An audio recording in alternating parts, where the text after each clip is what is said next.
साली आधी घरवाली। सिमरन की छोटी बहन विभा माँ के होते हुए भी सिमरन के ही पीछे लगी रहती थी। सिमरन, आ गई हो तो इसे खाना खिला दो। बोल रही है तुम जब तक नहीं खाओगी ये भी नहीं खाएगी। क्या है विभा, तुम खा लिया करो ना, मुझे ऑफिस से आने में देर हो जाती है। और कोई छोटी बच्ची तो हो नहीं तुम जो खाना भी नहीं खाती हो कि दीदी आएगी तो ही खाऊंगी। हाँ हाँ, छोटी बच्ची ही समझ लो। और एक बात, जब आपको पता है कि मैं आपके बिना नहीं खाती हूँ तो रोज रोज क्यों बोलती हो? अरे क्या है ये, दोनों बहनें कम माँ बेटी ज्यादा लगती हो। अरे दीदी की शादी हो जाएगी तब क्या करेगी बोल? जब होगी तब की तब देखेंगे। मैं तो दीदी के साथ ही रहूंगी हमेशा। दोनों की शादी ऐसे घर में कर देंगे जहाँ दो भाई हो। खैर, मामला आया गया हो जाता है।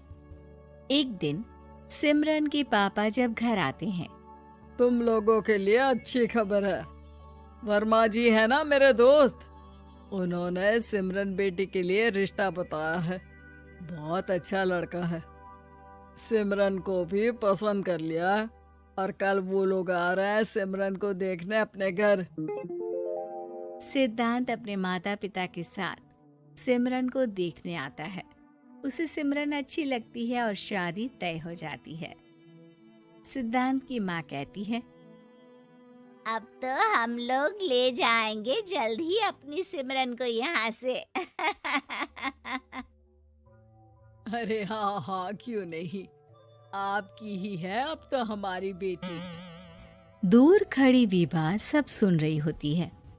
अब तो दीदी की शादी हो जाएगी, फिर तो वो चली जाएंगी। दीदी के बिना मैं कैसे रहूंगी? कुछ न कुछ तो करना ही होगा जिससे दीदी की शादी ही ना हो। सभी के जाने के बाद क्या शादी के बाद दीदी हम लोगों के साथ नहीं रहेंगी? अरे नहीं तो फिर क्यों रहेगी, शादी हो जाएगी तो अपने घर चली जाएगी ना। तो मैं भी जाऊंगी उनके साथ, मेरा भी सामान पैक कर देना। अरे कैसे बात कर रही हो विभा, दीदी के ससुराल छोटी बहन नहीं जाती। हाँ, कभी कभी जाकर मिलाना और रोज फोन पर भी बात कर लेना, ठीक है? नहीं पापा, आप तो जानते हैं मैं दीदी के बिना खाना भी नहीं खाती, ना ही मुझे उनके बिना नींद आती है। सिमरन बहन की बात सुनकर इमोशनल हो जाती है। अगले दिन से विभा खाना खाना छोड़ देती है। लोगों के लाख समझाने के बाद भी विभा ना खाती है ना ही सोती है।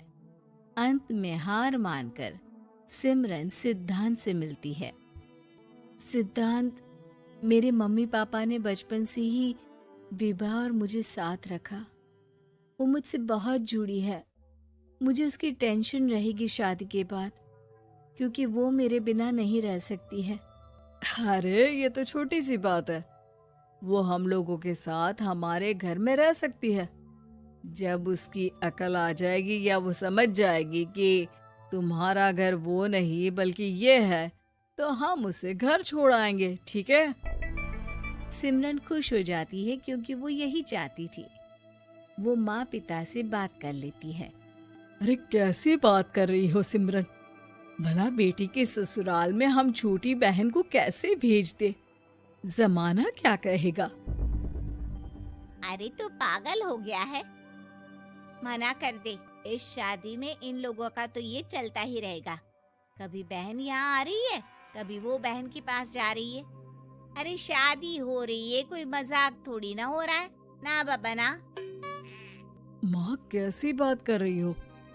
सिमरन से मैं जुड़ाव महसूस कर रहा हूँ और इतनी सी बात के लिए इतनी अच्छी लड़की को कैसे छोड़ सकता हूँ? सिद्धांत की भी जिद होती है कि वो सिर्फ सिमरन से ही शादी करेगा, और होता भी वैसा ही है।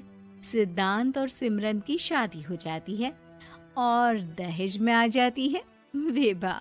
शादी के बाद बुआ सास कहती है, अरे माँ ना, साली आधी घर वाली होती है, लेकिन ये क्या, तुम तो उसे घर ही ले आए। तभी चाची कहती है, सिद्धांत को तो हम लोगों ने सीधा समझा था, लेकिन सबसे तेज तो यही निकला। अरे देखो कैसे दहेज तो नहीं लिया, लेकिन साली पर कब्जा कर लिया। सिद्धांत ने इस और तो सोचा ही नहीं था, लोग उन लोगों के बारे में ऐसी भी बात करेंगे। वो वहां से चला जाता है और चुपचाप अपने कमरे में लेट जाता है।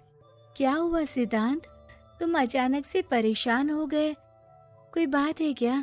अरे नहीं नहीं, वो थक गया था ना, शादी की सारी तैयारी और रस्मों के बीच, सोच रहा हूँ थोड़ा आराम कर लूँ।